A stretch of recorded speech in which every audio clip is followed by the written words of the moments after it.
Bueno, boas, perdonade novamente as molestias. Mirade, bueno, temos ahora un problema realmente grave. Sempre temos problemas graves, pero este en particular sale do excepcional. Bueno, sabedes que temos o centro de saúde nun estado delicado e que temos a economía municipal nun estado máis que delicado. En consecuencia, este último ano, bueno, había orzamentado dentro do orzamento municipal 120.000 euros para a rehabilitación do centro de saúde.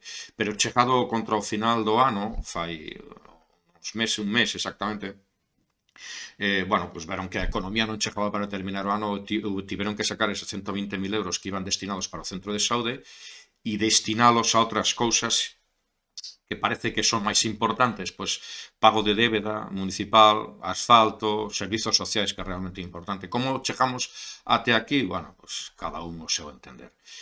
Ahora non é para falar desto.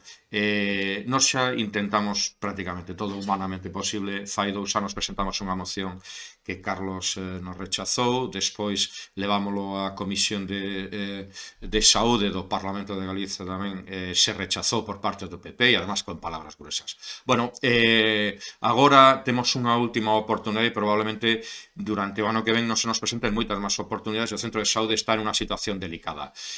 O día 19 apróbase é o pleno presupuestario da Xunta de Galiza, dos orzamentos da comunidade autónoma.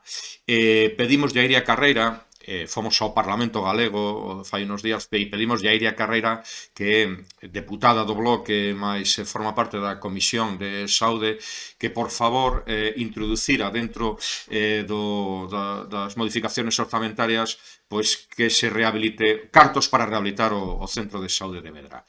Habitualmente non nos fan ni caso, por non decir nunca fixeron caso nin ao Bloque nin ao PSOE en ninguna modificación orzamentaria, que decir, eles son moi listos e nunca necesitan nada, pero en este caso sí que podemos facer algo. Quedan todavía unos días até o día 19, se poderamos pedirlle por favor aos nosos veciños que son militantes do PP ou que son electos, cargos electos do PP, e aquí non ten nada que ver con partidos políticos, ten que ver co bien común.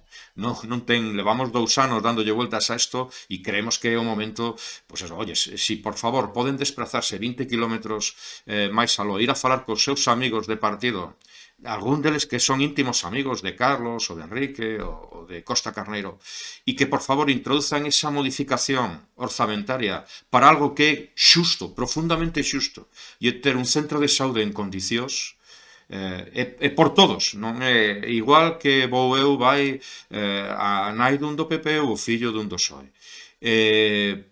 Bien, é o único que podemos facer, xa non nos queda máis que pedirvos por favor que cando vos crucedes de aquí ao 19 con alguén que forma parte da estrutura do PP, que lle pirades por favor que se aproben eses orzamentos, porque xa non nos creemos nada, levamos demasiado tempo dicíndonos que van a facer que non sigue tal, bueno, pois a maneira de demostrar que realmente van a rehabilitalo é que o incorporen ao orzamento do ano 2024.